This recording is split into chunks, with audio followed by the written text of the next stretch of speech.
Salam, hər vaxtınız xeyirli olsun. Bugünkü izahımız kitabxanaçıların vəzifələri haqqındadır. Ümumiyyətlə, kitabxanaçı sahəsi üzrə imtahan verən hər kəs kitabxanaçıların hüquq və vəzifələrini dərindən öyrənməli və bilməlidir. Bunun üçün biz kitabxanaçıların vəzifələri haqqında bugün danışacağıq. Kitab fondunun idarə edilməsi, yəni burada söhbət nədən gedir?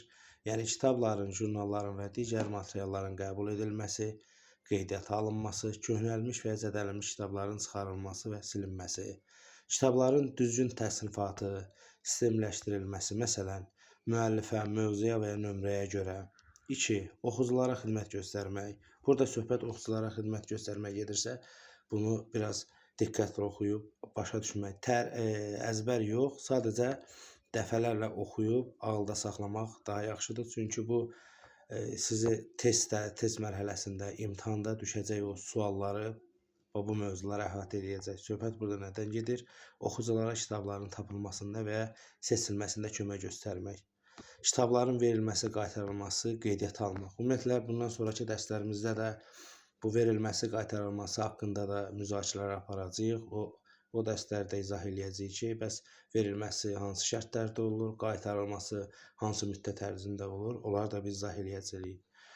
Oxuculara kitabxana qaydalarını izah etmək, onlara istiqamət vermək, bu əsas kitabxanasının vəzifələrindən biridir. Sorğulara cavab vermək, məsələn, tədqiqat üçün mənbə tapmaqda kömək göstərmək. 3. Elektron sistemlərlə işləmək, kitabxananın elektron kataloqunun idarə olunması. Bildiyimiz kimi, hər məktəbin, kitabxanasının elektron kataloqu var və bunun idarə olunması kitabxanasının vəzifəsidir. Burada söhbət nədən gedir? Kompüter, printer və internet xidmətlərindən istifadə edən oxuculara dəstək olmaq, elektron resursların, kitab, onlayn, jurnal və s. qeydiyyatı və yenilənməsi. 4.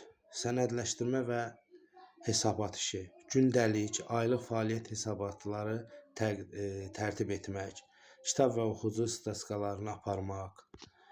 Sonra 5. Maarifləndirici və mədəni tədbirlər. Bax, burada əsas vəzifələrindən biri də budur. Burada söhbət nədən gedir? Oxucular üçün təqdimat, sərgilər, kitab müzakirələri təşkil etmək. Ümumiyyətlə, bunu işləyən kitabxanaçılar daha dəqiq bilir.